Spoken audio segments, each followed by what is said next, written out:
खरीप हंगाम अगदी दारात येऊन ठेपलेला आहे, पण अजूनही शेतकऱ्यांना पीक कर्ज मिळण्याबाबत अनिश्चितता आहे आणि कर्जमाफीबाबतही स्पष्टता देखील नाही.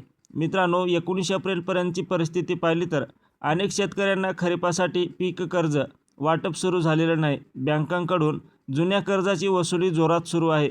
शेतकऱ्यांना नवी जुनी करा असा तगादा लावला जातोय, पण नवीन कर्ज देताना मात्र विलंब होत आहे. दरम्यान कृषीमंत्र्यांनी पुन्हा एकदा आश्वासन दिलं आहे की 30 जूनपूर्वी कर्जमाफी केली जाईल. मात्र कर्जमाफीचा अहवाल, निकास आणि अधिकृत GR अजून आलेला नाही.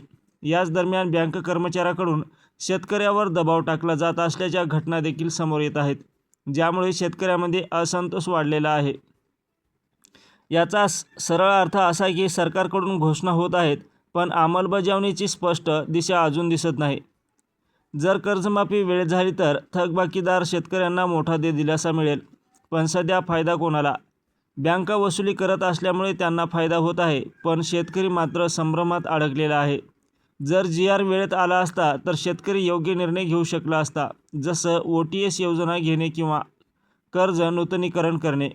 मित्रांनो, 30 जूनपूर्वी कर्जमाफी होईल असं सांगितलं गेलं आहे, पण अजून कोणताही अधिकृत GR आलेला नाही.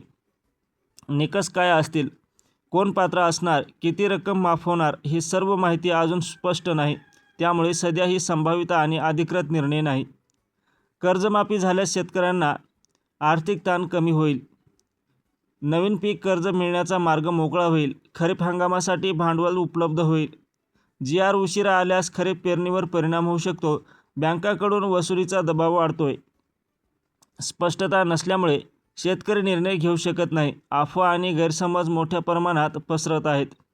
एकंदरीत पाहता कर्जमाफीची घोषणा आशादायक आहे, पण स्पष्टता नसल्यामुळे शेतकरी अडचणीत आहे. जर एप्रिलमध्ये GR आला असता तर शेतकरी आज तयारीत असता.